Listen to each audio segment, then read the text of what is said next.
அனைவருக்கும் வணக்கம். சற்று முன்பு தமிழக அரசு இன்று வெளியிட்டுள்ள 15 முக்கியமான அறிவிப்புகள் என்னென்ன என்பதை பற்றி தான் நம்ம இந்த வீடியோவில் டீட்டெயிலாக பார்க்க போகிறோம். ஸோ முடிந்த அளவுக்கு இந்த வீடியோவை ஸ்கிப் பண்ணாமல் முழுமையாக பாருங்கள். இந்த வீடியோக்குள்ளே போகிறதுக்கு முன்னாடி இந்த வீடியோக்கு ஒரு லைக் பட்டனை ப்ரெஸ் பண்ணிடுங்க. நீங்கள் இதுவரைக்கும் என்னோட சேனலை சப்ஸ்கிரைப் பண்ணாமல் இருந்தீங்கன்னா மறக்காமல் சப்ஸ்கிரைப் பண்ணிக்கோங்க. கூடவே அந்த பெல் சிம்லையும் மறக்காமல் கிளிக் பண்ணிக்கோங்க.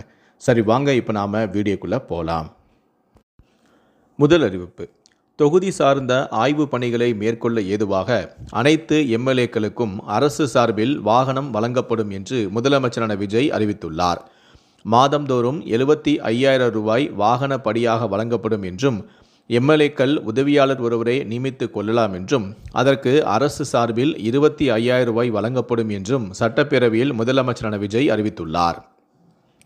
இரண்டாவது அறிவிப்பு: ஆவின் பால் கொள்முதல் விலை 3 ரூபாய் உயர்வு 38 ரூபாயிலிருந்து 41 ரூபாயாக உயர்த்தி 110 விதியின் கீழ் முதலமைச்சரான விஜய் அறிவித்துள்ளார்.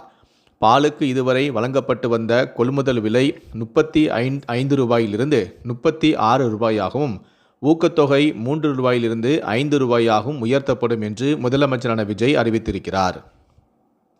மூன்றாவது அறிவிப்பு: பெரம்பலூரில் பன்னோக்கு உயர் சிறப்பு மருத்துவமனை அமைக்கப்படும் என்று முதலமைச்சரான விஜய் தெரிவித்துள்ளார். மேலும் முதலமைச்சரின் காப்பீடு திட்ட தொகையானது 5 லட்சத்திலிருந்து 25 லட்சமாக உயர்த்தப்பட்டுள்ளது. மதுரை ராஜாஜி அரசு மருத்துவமனையில் மண்டல புற்றுநோய் மையம் தொடங்கப்படும். 7 புதிய அரசு செவிலியர் கல்லூரிகளும் தொடங்கப்படும் என்றும் அவர் தெரிவித்துள்ளார். நான்காவது அறிவிப்பு: தென்னிந்திய கடலோர பகுதிகளில் கள்ளக்கடல் நிகழ்வு நடைபெறக்கூடும் என எச்சரிக்கை விடப்பட்டுள்ளது. இன்று 20ஆம் தேதி அதிகாலை 2:30 மணி முதல் மாலை 5:30 மணி வரை எச்சரிக்கை விடப்பட்டுள்ளது. கேரளா, தென் தமிழ்நாடு, குறிப்பாக கன்னியாகுமரி, திருநெல்வேலி, தூத்துக்குடி, ராமநாதபுரம் மற்றும் லட்சத்தீவு ஆகிய பகுதிகளை தாக்கக்கூடும் என்று தெரிவிக்கப்பட்டுள்ளது.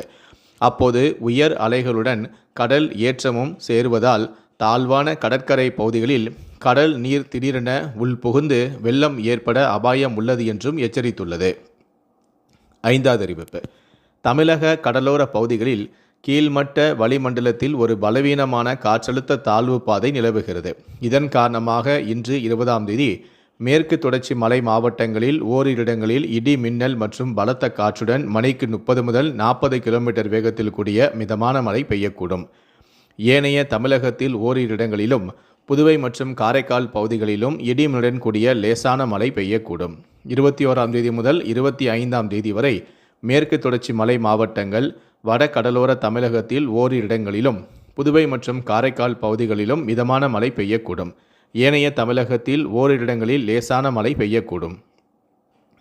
ஆறாவது அறிவிப்பு: எழும்பூர் ரயில் நிலைய மேம்பாட்டு பணிகள் காரணமாக செப்டம்பர் 1ஆம் தேதி முதல் சில ரயில்களின் சேவையில் மாற்றம் செய்யப்பட்டுள்ளது. பயணிகள் மாற்றங்களை கருத்தில் கொண்டு பயணத்தை திட்டமிடுமாறும் அறிவுறுத்தப்பட்டுள்ளனர்.